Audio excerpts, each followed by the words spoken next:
Hello everyone, good morning. आप सभी का बहुत बहुत स्वागत है दिशा पब्लिकेशन के यूट्यूब चैनल पर। Welcome all of you, hope all of you are doing very well. तो भाई आज की क्लास हम लोग स्टार्ट करने से पहले आप सबको आज शिक्षक दिवस है, हैप्पी टीचर्स डे। क्योंकि आप सब लोग जो भी टीचिंग एग्जाम की प्रिपरेशन कर रहे हैं, आगे चल करके आप लोग शिक्षक बनेंगे। तो शिक्षक बनने के लिए फर्स्ट ऑफ ऑल आप सबको एक अच्छे से तैयारी करनी है, और इस तैयारी को हमें लापरवाही के साथ में या मतलब हल्के में नहीं लेना है। क्योंकि टीचिंग का जो प्रोफेशन है वो भी बहुत आसान नहीं है। इसके लिए भी आपको कई चीज़ों के लिए रेडी रहना पड़ेगा। तो इसलिए अगर आप सही दिशा और सही सोर्सेस का यूज़ करके आप अपनी तैयारी करते हैं तो डेफिनेटली आप लोग एक दिन शिक्षक ज़रूर बनेंगे। तो भाई आप सबके लिए मैं कहना चाहूँगी, अगर आप लोग थोड़ा सा भी सीरियस हैं और अपने अगले एग्ज़ाम को देने वाले हैं तो आप सब लोग दिशा पब्लिकेशन के बुक्स को परचेज करिए, जो कि अवेलेबल हैं आपके अमेजोन पे। तो जो लिंक है वो डिस्क्रिप्शन बॉक्स में अवेलेबल है, क्लिक करके आप लोग उनको परचेज कर लीजिए, सो दैट आपकी तैयारी में किसी भी तरह की कोई भी बाधा ना आए और आप अपनी सेल्फ स्टडी कर सके। अगर मान लीजिए अगर आप लोग एक कोई कोर्स भी परचेज करते हैं तो साथ में एक सप्लीमेंट्री बुक भी हमारे पास में होनी चाहिए। क्योंकि टीचर आपके साथ में तो नहीं है ना हमेशा, तो फिर वहां पर क्या होता है, वही हमारी बुक्स हमको हेल्प करती हैं और बुक्स का जो नॉलेज है वो आपके साथ रहता है, आप अपने डाउट क्लियर कर सकते हैं। इसलिए आप लोग इन बुक्स को परचेज करिए, सीटेड स्टेटेड जो भी आपकी नीड है उनके अकॉर्डिंग। बाकी इस सीरीज को आगे बढ़ाते हुए आज का जो टॉपिक है वो है लैंग्वेज एंड थॉट, भाषा और विचार। इसको हम डिस्कस करेंगे। वन मोर थिंग, यहाँ पर जो चीजें हम डिस्कस करने वाले हैं ये एक पूरा सिलेबस हम यहाँ पर कंप्लीट कर रहे हैं। सीटेट के एग्जाम का पूरा सीक्वेंस वाइज है। अगर आप सीडीपी का सिलेबस उठा करके देखेंगे तो मैंने जितने भी आपके टॉपिक थे उन सबको कवर करा दिया है ना। कवर नहीं करा दिया, मतलब हम कवर करा रहे हैं। अब तक के लैंग्वेज एंड थॉट से पहले के जितने टॉपिक थे वो हो चुके हैं। आज का टॉपिक है लैंग्वेज एंड थॉट, भाषा और विचार। तो इसको हम देखते हैं और डिस्कस करते हैं आगे। आप लोग भी प्रॉपर नोट्स बनाइए और कंप्लीट तैयारी करने की कोशिश कीजिए, ताकि आगे एग्जाम में चल करके आपको अलग अलग फिर वीडियोस के ऊपर डिपेंड ना करना पड़े, अपने नोट्स के थ्रू आप वहां पर पढ़ सकें। ओके, बाकी प्रैक्टिस जरूर करते रहिए। तो प्रैक्टिस के लिए आप लोग दिशा पब्लिकेशन की प्रीवियस ईयर बुक परचेज कर लीजिए और सेल्फ प्रैक्टिस करिए। ओके, चलो तो स्टार्ट करते हैं भी क्लास को। आइए, सबसे पहले हम डिस्कस करेंगे भाषा और विचार की कुछ स्टेटमेंट है, उनको देख लेते हैं। ओके, देन हम आगे बढ़ेंगे बाकी सब चीजों के ऊपर। वेट अ मिनट, थोड़ा सा जूम कर दूं स्लाइड को।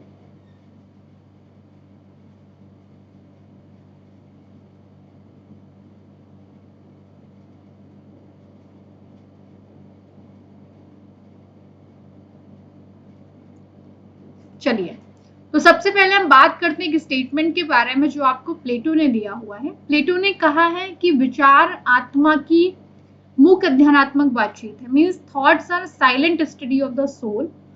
मतलब अब हम जो विचार अपने दिमाग में लेकर के आते हैं वो ऑब्वियस सी बात है किसी को पता नहीं होते हैं कि हमारे दिमाग में क्या चल रहा है। अब ऐसी कोई अभी तक मशीन भी नहीं आई कि आपके मन में क्या चल रहा है वो आपको किसी को बता दे, है ना।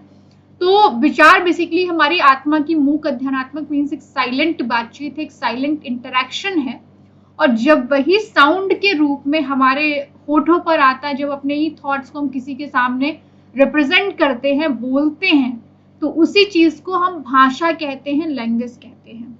मीन्स जो हमारे थॉट्स हैं वो अपने मन ही मन हम बातें करते हैं जो खुद से, और यही जो मन ही मन विचार हमारे निकल करके आते हैं और फिर इनको हम क्या करते हैं, रिप्रेजेंट करते हैं, जो है ना। इसी चीज को हम कहते हैं लैंग्वेज, यानी कि भाषा हम कहते हैं।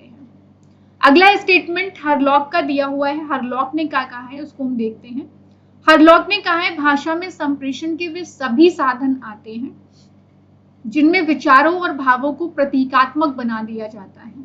मीन्स जब हम बातचीत करते हैं तो ऑब्वियस सी बात है कुछ सिंबल, कुछ साइन का हम यूज करते हैं।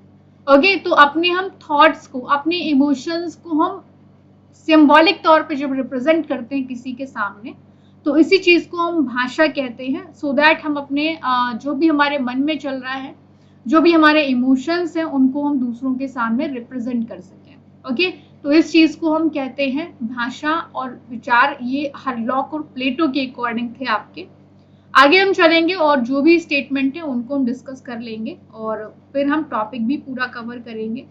चलिए, तो सबसे पहले हम बात करते हैं कि शुरुआत कैसे होती है भाषा की, मीन्स इनिशियल क्या स्टेज है आपकी, अर्ली स्टेज में भाषा का विकास कैसे होता है, तो वो सब चीजें हम डिस्कस कर लेते हैं।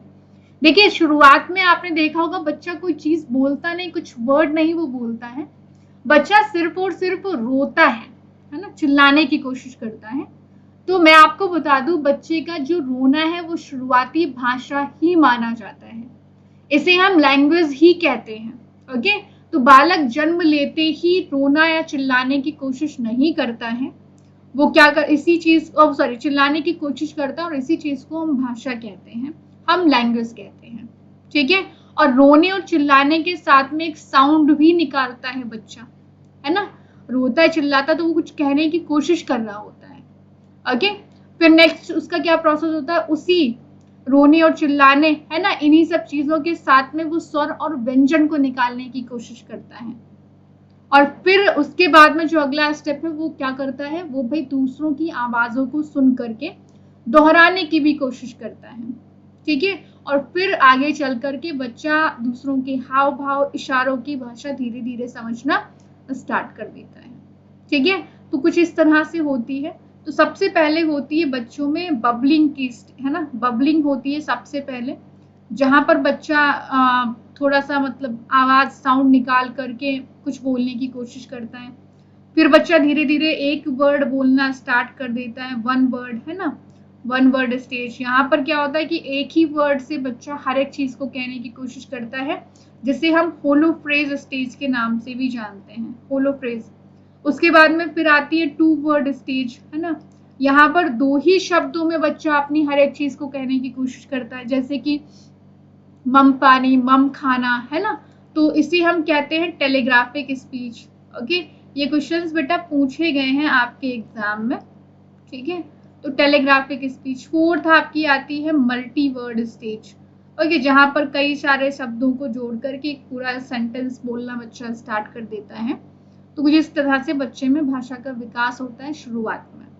ठीक है, तो आई गेस यहाँ तक तो समझ में आ गया होगा। अब हम आगे चल सकते हैं। आप लोग क्लास को प्लीज अपने फ्रेंड्स के साथ में जरूर शेयर कर दीजिए, और पूरी जो प्लेलिस्ट बनी हुई है उसको आप लोग पूरा कवर कर लो, दोस्तों के साथ में शेयर कर दो, ताकि वो लोग भी इसको देख करके क्लास पूरा कंप्लीट कर सके, है ना। चलिए, तो भाई आगे हम चलते हैं और देखते हैं।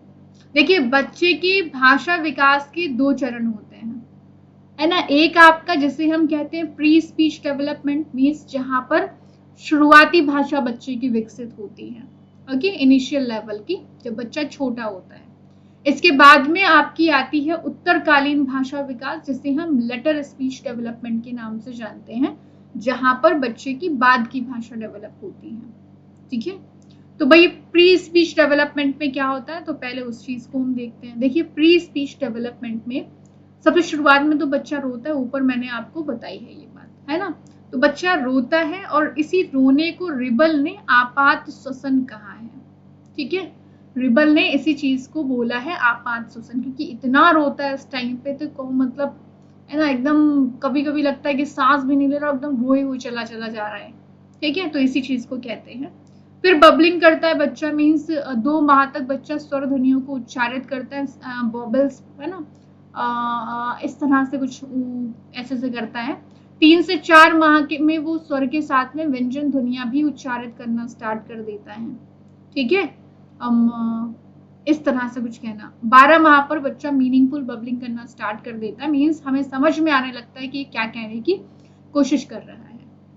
इसके बाद में फिर बच्चा अपने हाव भाव के माध्यम से, है ना, चीजों को समझना स्टार्ट कर देता है।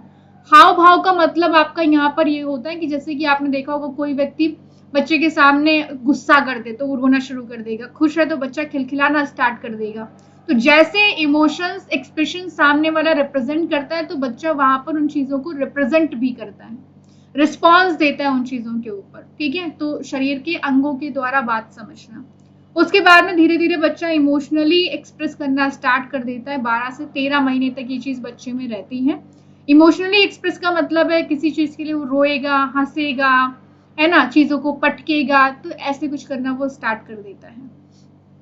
अब अगर हम लेटर स्पीच डेवलपमेंट के बारे में बात करें, उत्तरकालीन भाषा विकास के ऊपर बात करें, तो धीरे धीरे बच्चा क्या करता है, देखिएगा आकर के ये दूसरों की भाषा को समझना स्टार्ट कर देता है ना। यहाँ पर आकर के बच्चा दूसरों की भाषा को समझना स्टार्ट कर देता है। बेसिकली ये लैंग्वेज के डेवलपमेंट की सबसे शुरुआती स्टेज है, क्योंकि यहाँ पर बच्चा दूसरों की लैंग्वेज को एक्वायर करना स्टार्ट कर देता है।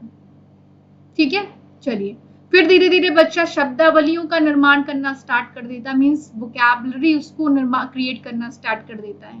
और सबसे पहले जो वर्ड वो सीखता है वो भूख से संबंधित शब्द ही सीखता है बच्चा। ठीक है, और धीरे धीरे फिर बाद में वो शब्दों में वाक्य में संगठन करना, ऑर्गेनाइज करना स्टार्ट कर देता है। मीन्स जो वर्ड हैं आपके उनको एक सेंटेंस में ऑर्गेनाइज करना स्टार्ट कर देगा। और फिर धीरे धीरे बच्चे में भाषा का डेवलपमेंट, मीन्स बच्चे की भाषा पर मास्टरी हो जाती है। तो इस तरह से आपका चलता है लैंग्वेज। ठीक है, अब हम देख लेते हैं कितने मंथ पर बच्चे में कितनी भाषा होती है। तो भाई बर्थ से 8 मंथ तक बच्चे में 0 शब्द होते हैं, कोई शब्द नहीं होता है।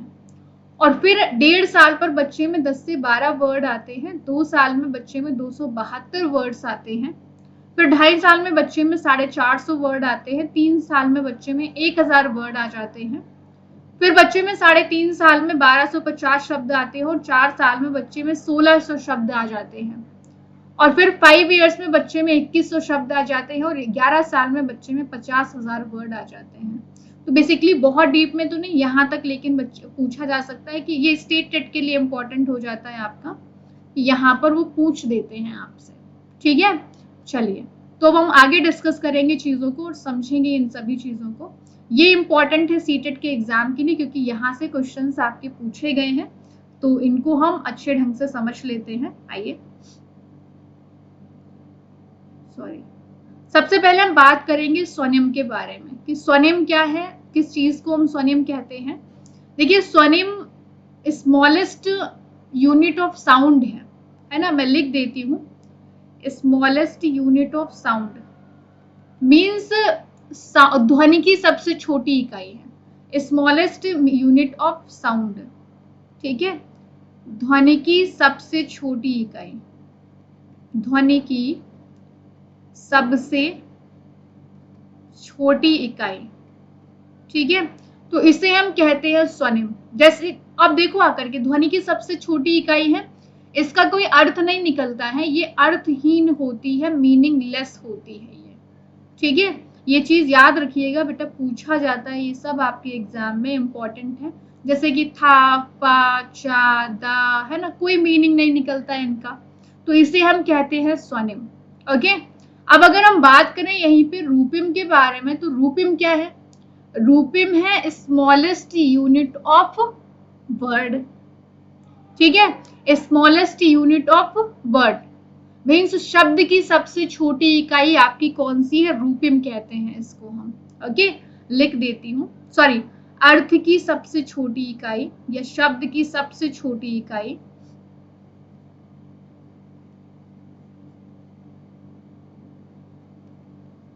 इसे हम कहते हैं क्या, इसे हम कहते हैं रूपिम। जैसे कि बच्चा बोलता है पापा, दादा, है ना, इस तरह से, तो एक अर्थ निकलता है, ये अर्थपूर्ण होती है, मीनिंगफुल होती है। ठीक है, चलिए अब हम आगे बात करते हैं वाक्य विन्यास के बारे में। तो भाई वाक्य विन्यास क्या है, देखिए आकर के, अगर अब वाक्य विन्यास को हम डिस्कस करें, मीन्स एक सेंटेंस को सही क्रम में बोलना। ठीक है, तो हम वहां पर वाक्य विन्यास के बारे में बात कर रहे हैं। लिख देती हूं, एक वाक्य को सही क्रम में लगाना। ठीक है, वाक्य को सही क्रम में लगाना, तो इस चीज को हम कहते हैं वाक्य विन्यास। अगर हम इसके बारे में बात करें तो ध्यान दीजिएगा। ठीक है, जैसे कि राम घर जाता है, तो ये जो वाक्य विन्यास है ये एकदम सही है आपका, है ना, ये जो वाक्य विन्यास है एकदम सही है। लेकिन यहाँ पर अगर हम बात कर दें कि घर जाता है राम, तो भाई वाक्य विन्यास गलत हो गया, है ना। एक सेंटेंस को प्रॉपर स्ट्रक्चर्ड वे में बोलना, तो ये हम बात कर रहे हैं वाक्य विन्यास के बारे में, ठीक है। अर्थ विन्यास क्या है कि भाई वाक्य जो हम बोल रहे हैं वाक्य का सही अर्थ निकले, ठीक है, वाक्य का सही अर्थ निकले, तो इसे हम कहते हैं कि अर्थ विन्यास। जैसे कि मैं अगर कहूं राधिका कॉफी खाती है, ठीक है, तो भाई अर्थ तो गलत हो गया, कॉफी खाई नहीं, कॉफी पी जाती है, अर्थ विन्यास गलत हो गया। अगर मैं कहूं कि राधिका कॉफी पीती है, तो अर्थ विन्यास इसका सही हो गया, तो अर्थ विन्यास की दृष्टि से ये सही हो गया। अब क्वेश्चंस कैसे आते हैं वो मैं आपको बताती हूँ। यहाँ पर जो आपको क्वेश्चन देखने को मिलेगा वो कुछ इस तरह से मिलेगा, ये बोलेंगे भाई कि एक सेंटेंस आपके दिया होगा और उसमें से आपसे फाइंड आउट करने को कहेंगे कि भाई इसका अर्थ विन्यास कैसा है और इसका वाक्य विन्यास कैसा है, तो कुछ ऐसा आपको मिलेगा, ठीक है। ये पार्ट ऑफ लैंग्वेज है, इंपॉर्टेंट है आपके लिए, यहाँ से क्वेश्चंस पूछे जाते हैं, ठीक है। चलिए, तो अब हम आगे डिस्कस करते हैं भाई कि भाई हम कैसे कैसे भाषा सीखते हैं, different medium of learning language, हम भाषा को कैसे एक्वायर करते हैं। तो फर्स्ट ऑफ ऑल जब हम कहानी सुनते हैं किसी से, शुरुआत में कहानी तो सुनाई जाती है, दादी नानी हमको कहानियां सुना करके बड़ा करती है ना, तो जब हम कहानियां सुनते हैं, है ना, स्टोरीज को जब हम सुनते हैं, तो वहां पर हमारी भाषा का विकास होता है, ठीक है। जब क्वेश्चन आंसर हमारे किए जाते हैं हमसे, तो वहां पर भाषा का विकास होता है। इमिटेशन के माध्यम से जब लोग अनुकरण करते हैं, दूसरों को सुनते हैं, फिर वो बोलते हैं, तो भाषा विकसित होती है ना। जब हम बातचीत करते हैं तब हमारी भाषा का विकास होता है। तो ये डिफरेंट मीडियम है ऑफ लर्निंग लैंग्वेज, ठीक है। अब अगर हम बात करें भाषा का महत्व क्या है, इंपॉर्टेंस ऑफ लैंग्वेज के ऊपर अगर हम बात करें, देखिए आकर के भाई हमारी इच्छाओं और आवश्यकताओं की संतुष्टि होनी चाहिए।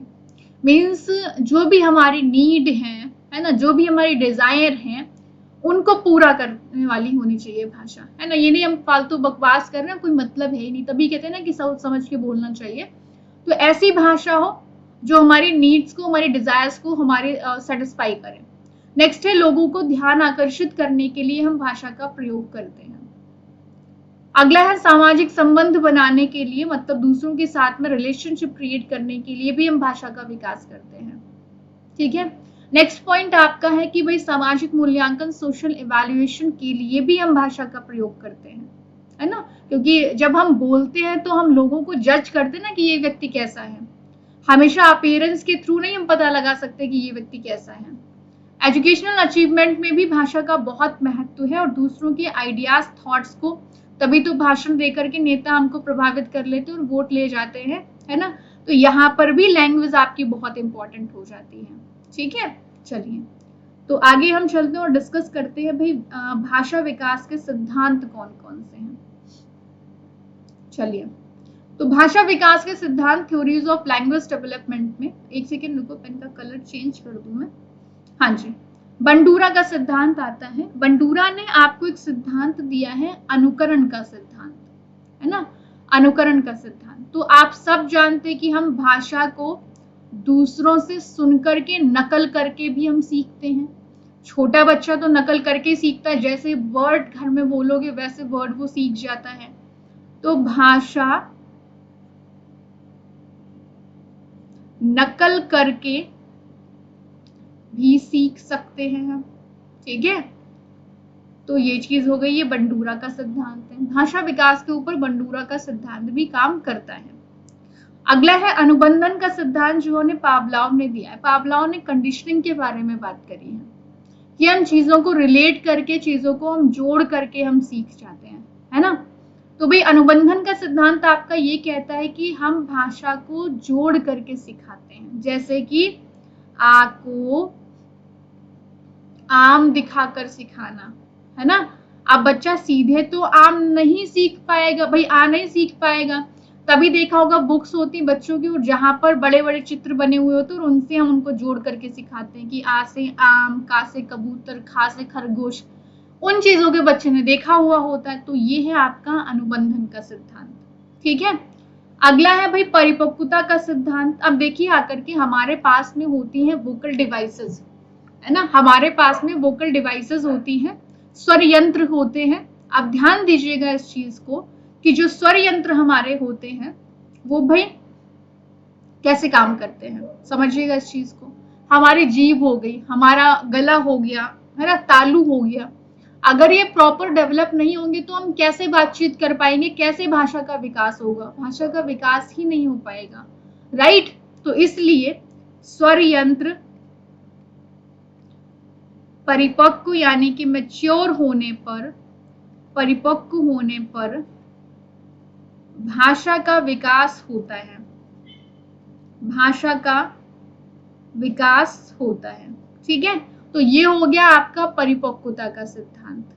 अब अगला है भाषा का वातावरणीय सिद्धांत, ठीक है, इसको देखिए आकर के, जिसे हम पुनर्बलन का सिद्धांत के नाम से जानते हैं, जो स्किनर ने आपको दिया हुआ है। इसमें क्या चीजें हैं समझिएगा बेटा। भाषा का वातावरणीय सिद्धांत, इसका मतलब ये है कि हम भाषा को अपने इन्वायरमेंट, अपने वातावरण से सीखते हैं। जैसे कि हम, छोटा बच्चा है जिसने पहले कभी किताब नहीं देखी थी, उसने किताब देखी, अब पूछता है कि मम्मी ये क्या है, तो मम्मी कहती है ये भी किताब है। छोटा बच्चा जिसने कुत्ते को कभी नहीं देखा था, अब मम्मी से पूछा उसने मम्मी ये क्या है, मम्मी ने कहा बेटा ये डॉगी है। तो बच्चे के अंदर ये भाषा का विकास हुआ कि नहीं हुआ। तो भाषा का वातावरणीय सिद्धांत यही है कि बच्चा भाषा को अब डेवलप करता है अपने एनवायरनमेंट में चीजों को देख करके, अपने वातावरण से। तो इसलिए भाषा का वातावरणीय सिद्धांत या पुनर्बलन का सिद्धांत स्किनर ने दिया हुआ है, ठीक है। चलिए, तो अब हम बात करते हैं भाषा अर्जन के सिद्धांत के बारे में। इंपॉर्टेंट है भाई आप सबके लिए। देखिए आकर के एक व्यक्ति के अंदर भाषा को अर्जित करने की जो क्षमता होती है ना, वो जन्मजात होती है, जन्म से ही होती है, ठीक है। इससे पहले मैं एक चीज आपको बोलना चाहूंगी, अगर आप लोग किसी भी टीचिंग एग्जाम या अदर एग्जाम की तैयारी कर रहे हैं तो आप लोग दिशा पब्लिकेशन की बुक्स को परचेज कर लीजिए, क्योंकि बहुत ही बेस्ट बुक है आपके लिए, और Amazon पे आसानी से अवेलेबल है। आप वहां पर जाकर के उनको परचेज करिए। सीटेट की सारी प्रैक्टिस मास्टर, CDP सारी बुक्स अवेलेबल है। वन मोर थिंग, आप लोगों को एक चीज और करनी है, वो क्या करना है मैं आपको बताती हूँ कि भाई आप लोग चैनल को सब्सक्राइब कर दो, बेल आइकन प्रेस कर लो और क्लास को लाइक कर दो। इससे पहले की जो वीडियोस है वो सब एक प्लेलिस्ट में हैं, वहां से आप क्लिक करके इनको देख लीजिएगा, ठीक है। चलिए, तो भाषा अर्जन का जो सिद्धांत आपको दिया है वो नोम चोम्स्की ने दिया हुआ है। अब इन्होंने क्या बोला है उसको हम देखेंगे, ठीक है। नोम चोम्स्की, इन्होंने कहा कि बालक जिस भाषा को सुनता है उसको अपने आप ही सीख जाता है। बेसिकली व्यक्ति में भाषा को अर्जित करने की एक जन्मजात क्षमता होती है, ठीक है। बालक जिस भाषा को सुनता है उसे वो अपने आप ही सीख जाता है, ओके। और इसीलिए बच्चे में भाषा ग्रहण की क्षमता जो होती है वो जन्मजात होती है, और जिसे हम कहते हैं भाषा अर्जन यंत्र, ठीक है। इसे हम कहते हैं भाषा अर्जन यंत्र। अब यहाँ पर क्या था, अब इनका मानना यह है कि जिस भाषा को बच्चा सुनता है कि उस भाषा की व्याकरण भी बच्चा अपने आप सीख जाता है। अब देखो ऐसा नहीं कि कोई बच्चा सिर्फ हिंदी ही सीखेगा। अब भाई इंडिया में जन्म लिया तो हिंदी सीखोगे, अमेरिकन हो तो भाई इंग्लिश सीखोगे, जैसा जहाँ लैंग्वेज बोली जाती है, ठीक है। तो हम जिस भाषा को सुनेंगे उसको अपने आप सीख जाएंगे, और हम जिस भाषा को सुनते हैं उसका ग्रामर भी अपने आप हम सीख जाते हैं, ठीक है। अगर कोई कहे कि नानी घर जाता है तो तुरंत हम टोकेंगे, जाता नहीं है, जाती, क्योंकि उसका ग्रामर हमको पता है भैया, वो फीमेल है ना, स्त्री है, तो वहां पर जाति हो जाएगा। तो ये चीज हमारे अंदर होती है और ये जन्मजात होती है, ऐसा नोम चोम्स्की ने कहा है, ठीक है। अब अगर हम बात करें भाषा विकास की संवेदनशील अवधि कौन सी है ना, भाषा विकास इंपॉर्टेंट है, हम सबको पता है, ठीक है। अब देखो आकर के बच्चे के भाषा विकास के लिए जन्म से जो 6 साल तक का टाइम होता है वो इम्पोर्टेंट है, क्योंकि यहाँ पर बच्चा अपनी भाषा को डेवलप करना स्टार्ट कर देता है। जिन चीजों को वो सुनता है उनको वो एक्वायर करना और एज इट इज एक्वायर करना स्टार्ट कर दे, क्योंकि जब हम बड़े हो गए तो अब तो हमको पता है कि भाई क्या गलत है, क्या सही, किस चीज को ग्रहण करना, किस चीज को नहीं। लेकिन छोटे पे बच्चा फिर उन सब चीजों को एक्वायर करना स्टार्ट कर देता है।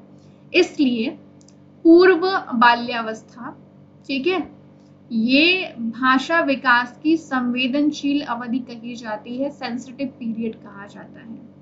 ठीक है, आइए अब हम बात करते हैं कि भाषा विकास को प्रभावित करने वाले कारक कौन कौन से हैं। भाई कौन कौन से फैक्टर हमारे लैंग्वेज को इन्फ्लुएंस करेंगे, है ना, उनको देखते हैं।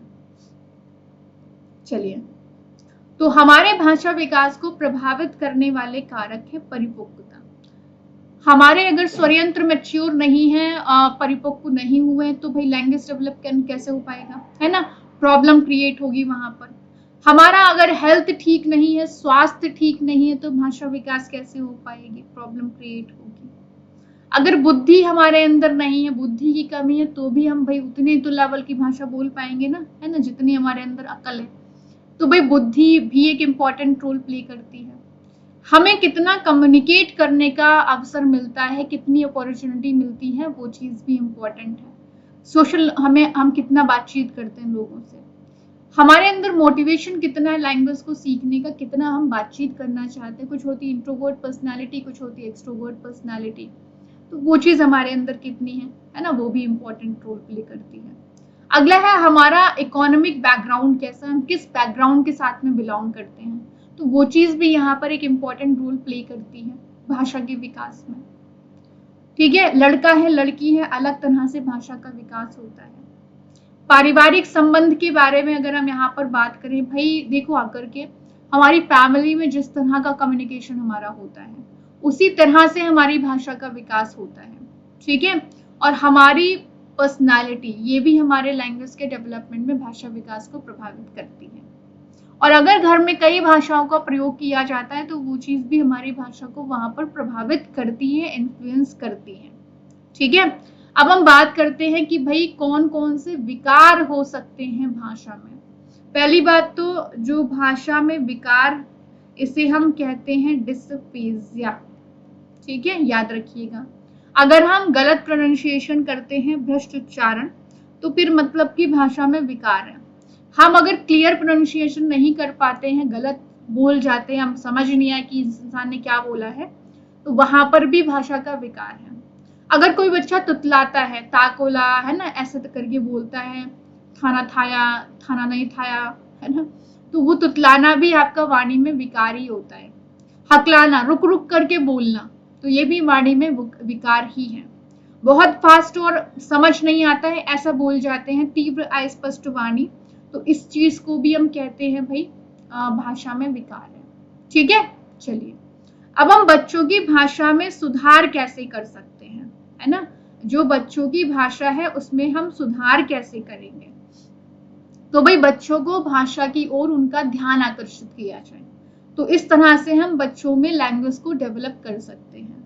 ठीक है, और उनकी एज के जो बराबर के बच्चे हैं ना, उनके साथ में हमको रखना चाहिए, तो हम भाषा का विकास कर सकते हैं, क्योंकि तब वो उसी लेवल के बच्चों के साथ में कम्युनिकेट करेंगे, बातचीत करेंगे, तब उसके थ्रू हम भाषा को विकास कर सकते हैं उनमें, है ना। वक्ता बनने से पहले उनको श्रोता बनाया जाए। देखो बात तो सब मुंह खोल के करना स्टार्ट कर देते हैं, लेकिन हमारे अंदर एक गुड लिसनर की, है ना, जो क्वालिटी है वो होनी चाहिए। सबसे पहले हम चीजों को सुने और उसके बाद अगर हम उस पर बोलेंगे तो हम ज्यादा बेहतर बोल पाएंगे। तो भाई वक्ता ओरेटर बनने से पहले हमें एक लिसनर बनना चाहिए, तो इस तरह से भी हम बच्चों की भाषा को ठीक कर सकते हैं। ठीक है, जो गलत बोला जाता है, दोषपूर्ण जो वाणी होती है, उसको क्रिटिसाइज करना चाहिए, उसकी आलोचना करनी चाहिए हमको। ठीक है, तुरंत नहीं, जिस टाइम बोल रहा है उस टाइम पे नहीं टोकना चाहिए, लेकिन बाद में उस चीज को हम करेक्ट कर सकते हैं बच्चों की। और साथ ही साथ बच्चों के साथ में हमें टाइम टू टाइम कम्युनिकेशन करते रहना चाहिए, बातचीत करते रहना चाहिए। ठीक है, तो इस चीज से भी हम बच्चों की भाषा में सुधार कर सकते हैं। ठीक है, आइए आगे हम चलते और डिस्कस करते हैं। अगला पॉइंट है आपका चिंतन विचार या थॉट्स, इनको समझते हैं। तो भाई चिंतन विचार करने की एक मानसिक प्रक्रिया है, एक मेंटल प्रोसेस है। ठीक है, जिसे हम थिंकिंग कहते हैं। ऑब्वियसली बात है, हम सब दिमाग से सोचते हैं, मेंटल प्रोसेस है आपका।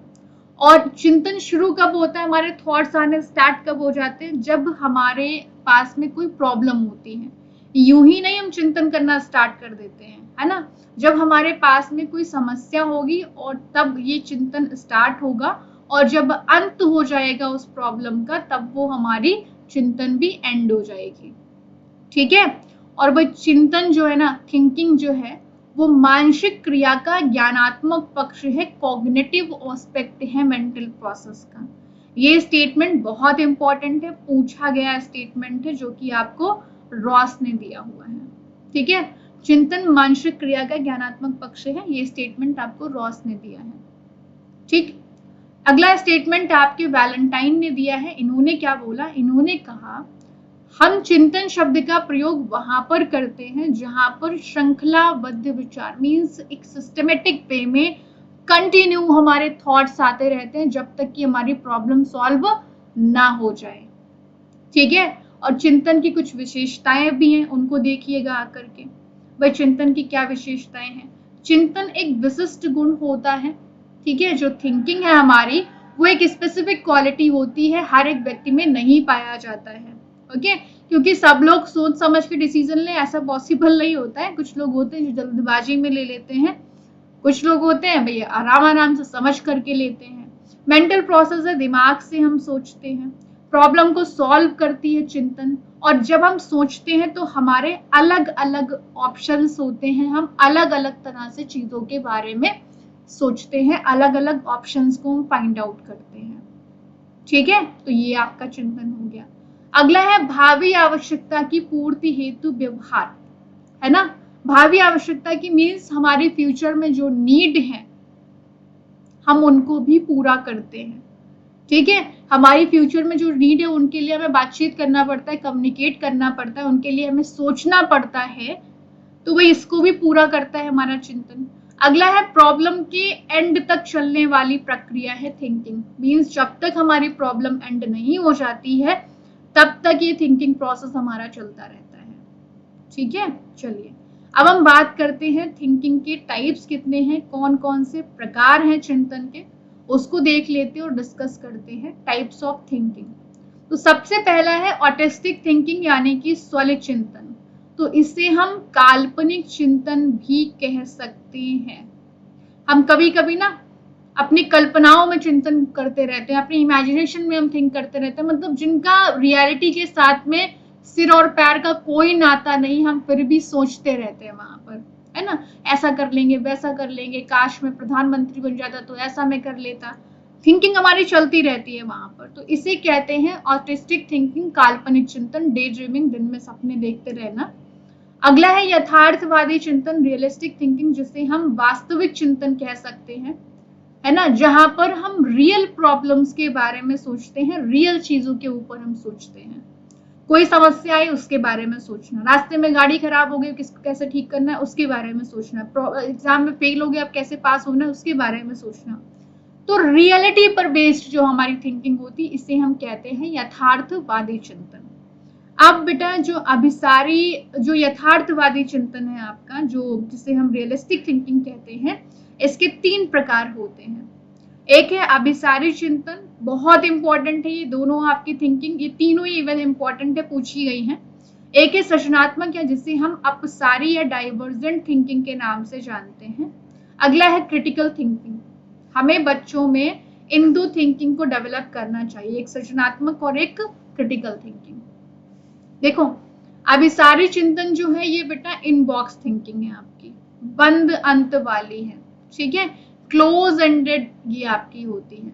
जैसे कि कोई प्रॉब्लम है जहां पर एक व्यक्ति उस एक ही पैटर्न के ऊपर सोच रहा है, लिमिटेड है, ओके, एक ही पैटर्न पे सोच रहा है, उसके अलावा वो कोई और पैटर्न पे सोच ही नहीं रहा है, उस प्रॉब्लम को नहीं सॉल्व हो रही तो खत्म, उसके बाद में भैया अब हम क्या करें, ये तो प्रॉब्लम सॉल्व ही नहीं हो रही है। ठीक है। जैसे कि ऑब्जेक्टिव टाइप क्वेश्चन, उनके एक आंसर कुछ नहीं सोचना, 1 वर्ड क्वेश्चन हो गए, शॉर्ट टाइप आंसर हो गए, या ट्रू एंड फॉल्स हो गए, तो इनके सिर्फ एक आंसर है, इनमें हमें कुछ सोचना नहीं पड़ता है। लेकिन सृजनात्मक या अपसारी चिंतन के बारे में बात करें, जहां पर हम अलग अलग तरह से कई ऑप्शंस के ऊपर हम सोचते हैं, इसे कहते हैं हम क्या, क्रिएटिव थिंकिंग या अपसारी चिंतन। ये होती है हमारी ओपन एंडेड, ठीक है। और इसको याद रखना, पूछा जाता है ओपन एंडेड या ओपन बॉक्स, जैसे कि लॉन्ग आंसर टाइप क्वेश्चन जहां पर हमें अलग अलग चीजों के ऊपर लिखना पड़ता है, अलग अलग आंसर करने पड़ते हैं, ऐसे टाइप क्वेश्चन आपके हो गए। सिंगल तो आंसर होगा नहीं इनका, अलग अलग आंसर होंगे, तो इसे हम कहते हैं अपसारी चिंतन। हम इस चिंतन को बढ़ावा देते हैं बच्चे में, अपसारी चिंतन को, इसको नहीं बढ़ावा देते हैं हम, ठीक है। अगला है आलोचनात्मक चिंतन यानी कि क्रिटिकल थिंकिंग। तो भाई क्रिटिकल थिंकिंग कहाँ पर होती है? क्रिटिकल थिंकिंग जब बच्चा किसी चीज के हर एक पहलू के ऊपर सोचता है ना, हर एक एस्पेक्ट के ऊपर सोचता है, चाहे वो पॉजिटिव हो और चाहे वो नेगेटिव हो, पूरा डिटेल में क्यों है, कैसे है, कब है, क्या है, हर एक चीज के ऊपर जब वो मेंशन करता है, तो उसे हम कहते हैं क्रिटिकल थिंकिंग यानी कि आलोचनात्मक चिंतन, ठीक है। तो ये है चिंतन के प्रकार, दो थे। और यथार्थवादी यानी कि रियलिस्टिक थिंकिंग के 3 टाइप है। आगे हम बात करते हैं चिंतन के साधन कौन से हैं, टूल्स फॉर थिंकिंग, ओके, उनको देख लेते हैं भाई। तो हम इमेज को देख करके चिंतन करते हैं, है ना, चीजों को देख करके, उनका जो साइन है हमारे पास में, उसको देख करके हम चिंतन करते हैं। हम लैंग्वेज के थ्रू चिंतन करते हैं, भाषा के माध्यम से भी हम थिंक कर, ये पूछ लिया जाता है कि निम्न में से कौन से चिंतन के टूल्स है, ओके। हम कॉन्सेप्ट के थ्रू चिंतन कर पाते हैं, हमने कोई चीज पढ़ी, उसका कॉन्सेप्ट हमारे पास में आया, हम उसके माध्यम से भी चिंतन करते हैं। अगला है प्रतिज्ञप्ति, मीन्स किसी चीज को देखा, ऑब्जर्व किया, उसके बारे में कॉन्सेप्ट बनाया, उसके ऊपर हम सोच सकते हैं, ठीक है। तो बेसिकली अगर हम यहाँ पर बात करें कि भाषा और विचार, इनका रिलेशन कैसा है आपस में, तो भाई भाषा और विचार दोनों ही एक दूसरे को प्रभावित करते हैं, इन्फ्लुएंस करते हैं। हम ये नहीं कह सकते कि भाषा विचार को निर्धारित करता है या विचार भाषा को निर्धारित करता है, हम ऐसा नहीं बोल सकते। दोनों आपस में इंटर रिलेटेड हैं और दोनों आपस में एक दूसरे को इन्फ्लुएंस करते हैं, प्रभावित करते हैं, ठीक है। लेकिन दो मनोवैज्ञानिक, है ना, जब नाम देकर के पूछा जाए तब आपको याद होगा क्या कहना है ना। अगर वाइगॉत्स्की के अकॉर्डिंग पूछ दिया तब आपको भी कहना है कि भाषा पहले और विचार बाद में। लेकिन अगर आपसे पियाजे के अकॉर्डिंग पूछ दें तो आपको क्या कहना है, तो आपको कहना है विचार पहले और भाषा बाद में। लेकिन इन जनरल टर्म अगर आपसे पूछे भाषा और विचार का रिलेशन क्या है, तो आपको सिंपल कहना है कि भाषा और विचार एक दूसरे को प्रभावित करते हैं, इन्फ्लुएंस करते हैं, ठीक है। तो एक बार मैं सारी स्लाइड आपको दिखा देती हूँ। उम्मीद करती हूँ कि आपको आज की क्लास समझ में आई होगी। प्लीज लाइक जरूर करके जाइएगा आप लोग, है ना, शेयर किया करो, काफी कम बच्चे आते हैं, मुझे पता लगता रहता है। तो हमने स्टार्ट किया था यहाँ से।